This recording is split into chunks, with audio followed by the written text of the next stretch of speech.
In this video, I'm going to talk to you about how to wash cars, but not exactly how to wash a car step by step, but more so on the business side of things when you actually want to offer this service in your detailing business to customers. Now, this video is a part of the auto detailing training series that I have going on. So if you want to start your business and you want to learn how to properly price your services, how long this should take, what's included in those services, check the description box down below. You'll have a link with a worksheet for some questions to help you figure out your services, your pricing, as well as what these services should include. It'll give you a good structure, a good baseline of how to start. So check the description box down below for that bonus.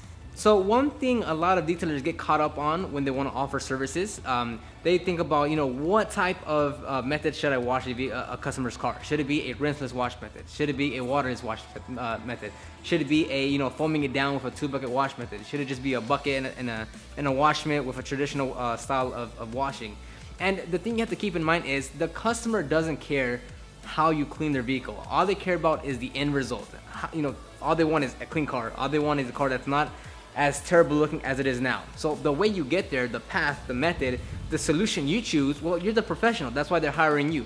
They want the results. They're not gonna dictate or question or have an opinion on what your process is, since you're the professional. So is there a specific wash method that you have to advertise? You have to really state it to them? Are you gonna ask what type of wash method that the customer wants? No, not at all, because again, they're hiring you because they want an end result that they either cannot or don't want to do on their own. So either they don't have the tools and products, they live in an apartment, they don't have the time, whatever the case may be, they don't want to do the process, hence why they call you as a professional. Now, I'll give you a quick little backstory. When I first started, I would go the full 9 yards on every wash that I performed. If it was a decently dirty vehicle like I have behind me, which is the rocker, basically the entire car is covered in a slight layer of dust and dirt and filth. And every car I'd go with, I'd foam it down. I use 2 wash mitts, the 2-bucket wash method. I use 1 mitt for the top half of the vehicle and another wash mitt for the bottom half of the vehicle, just to make sure I don't cross-contaminate the real dirty areas from not dirty areas. So I would go all out on every single vehicle. And the problem with that was the customer did not care if I did the full 9 yards or if I did a basic rinseless wash. It didn't matter on what I actually did. Now, don't get me wrong, there will be some customers that are a bit more knowledgeable, that kind of have something in mind that they want to go after, that are kind of a bit familiar with it.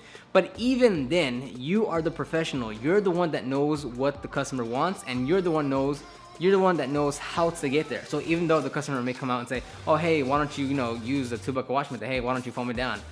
You're the professional, you're the expert. You've been doing this much longer than what the customer has, so you know how to get the proper results regardless of what method you take to get there. And quite frankly, I'm more than certain a mass majority of the population doesn't even know there's a different method to wash a vehicle other than a bucket and a wash mitt. So whether, even if you do want to go to rinseless or waterless or a foam bath altogether, a customer doesn't even know that exists. So trying to explain to them, trying to give them that option, asking them what type of wash method they prefer is very irrelevant, because you're just confusing them. They just want a clean car, they want it quick and easy, they want to pay it at an affordable price, because washing a car is such a commodity. I mean, they can go down the street a few miles on their block, a few minutes, maybe in their own business building that they work in, there's someone washing their vehicle down, on the parking lot. So they don't want an overly complicated scenario that they have to jump through hoops, have to answer these questions, they have to know this terminology just to get their car washed. And you might be saying, oh wait, well, I want to go after the high-end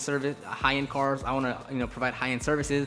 I want to work on Ferraris and Lambos, so I need to provide that type of service. And I'll say even when you're trying to go towards the high-end market and you're trying to offer these exclusive services, it makes absolutely no difference, because the main thing is the customer wants the end result.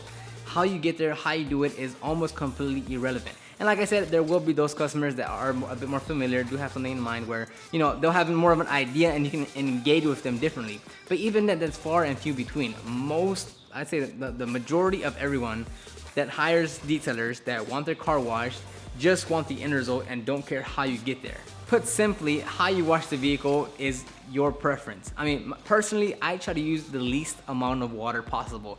Why? Because there's no need for me to foam it down, rinse it down, foam it again, wash it, fill 2 buckets up to 4 gallons, and waste essentially anywhere between 8 to 25 gallons of water just to wash one vehicle. So I myself don't like getting the driveway wet. I don't like having to, like, if you're at a business center or in a parking lot, getting other people's cars wet or having to move the vehicle or whatever the case may be. I'm just not a fan of using that much water, which is why I always go for a waterless wash or a rinseless wash.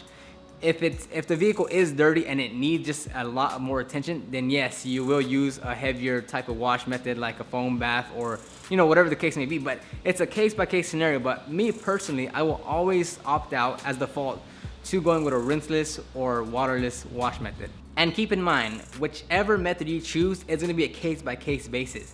Maybe there's a truck that just went mudding, so you're gonna go with a heavier, with a more intense wash method. Maybe there's a vehicle that you maintain every other week, so you're gonna go with a very light wash method. Because, you know, if a car's not that dirty, do you really need to take it the full 9 yards?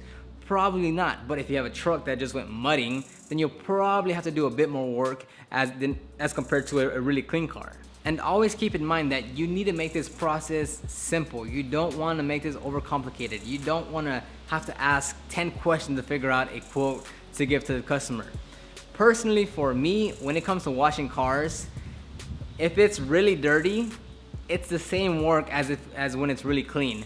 Personally, that's just how I look at it. So for the most part, it'll be a flat rate pricing regardless if it's really, really clean or really, really dirty. Again, it's a case-by-case scenario. You can set up your pricing differently. That's just how I do it. So even if the car is really caked on, it'll be, you know, for the sake of an example, if the car is really dirty, let's say like this size car, except it's really, really dirty, okay, it'll be 30 bucks. If the car is like this and it's really, really clean, okay, look, it's gonna be 30 bucks. And me as a professional, I will figure out a way to make sure I still finish the vehicle within my time frame, so I'm still making the same the proper amount of money that I want to make. So, you know, I'm not gonna say, oh well, look, I'm gonna have to do a foam wash, so I'm gonna charge $50.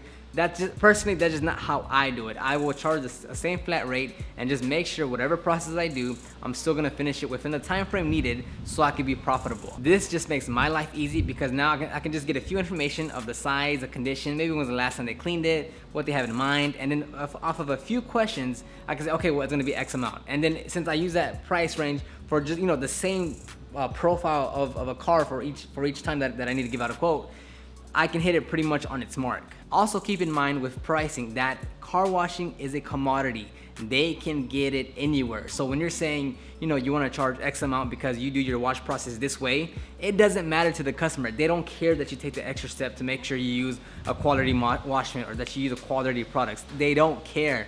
All they want is to go from a dirty car to a clean car. And if your prices are much more expensive than the person down the street, why would they not go to the other person? Because you're better quality? They're not gonna notice the quality. All they want is a clean car. So you saying, you know, either you're using professional products, you're not scratching the paint, you're not this and that. It doesn't matter to the customer. They want a clean car. You're more expensive than the other person, so I'm gonna go that route. And the next segue into that is you need to make sure you're targeting the right people. Because if you want to be more of a high volume type shop where, you know, you're bringing a lot of customers at a low cost, that's great. Or if you want to be the other side of it and you want to really charge high prices, then you'll bring a lot less volume of customers and you'll still make great money like that. Or you can be somewhere in the middle where you're not the cheapest, not the most expensive, and you'll bring a decent amount of volume and make great money there too. So it doesn't matter which method you decide to go with, whether you want to be really expensive, whether you want to be really cheap, whether you want to be in the middle. There's plenty of room for you to make money, be profitable, and have a successful business. You just need to know which route you want to take. Do you want to have high volume for basic work?